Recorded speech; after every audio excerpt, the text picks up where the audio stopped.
آج کے جدید دور میں بھی وادی کشمیر کے علاقہ شاردا نیلم ویلی میں پن چکیاں موجود ہیں، جنہیں مقامی زبان میں جندر اور آبا گرٹا کہتے ہیں۔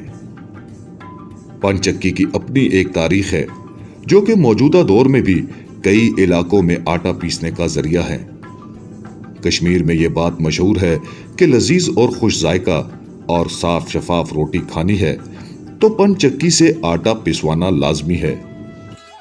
یہ 80 سال ہو گیا مجھے یہ کام کرنا۔ پہلے میرا دادا کرتا تھا، اس کے بعد میرا والد کرتا تھا، اس کے بعد میرا چاچا کرتا تھا، اس کے بعد چھوٹا بھائی کرتا تھا، اس کے بعد میں آؤں۔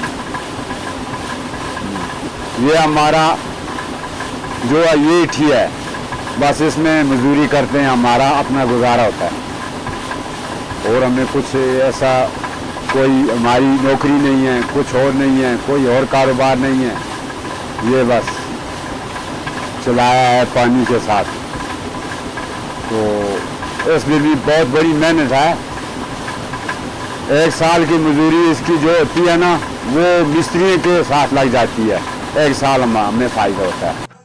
یہ ایک قدیم مشین ہے جو کہ بہتے پانی سے تکنیکی عمل کے ذریعے آٹا پیستی ہے۔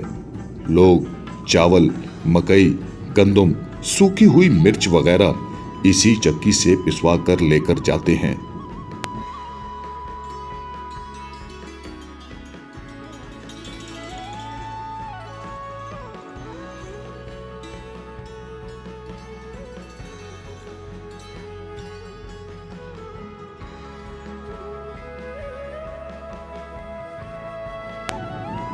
کشمیر میں بے روزگار طبقے کے لیے یہ ایک سستا ترین کاروبار بھی ہے جس سے فائدہ اٹھایا جا سکتا ہے۔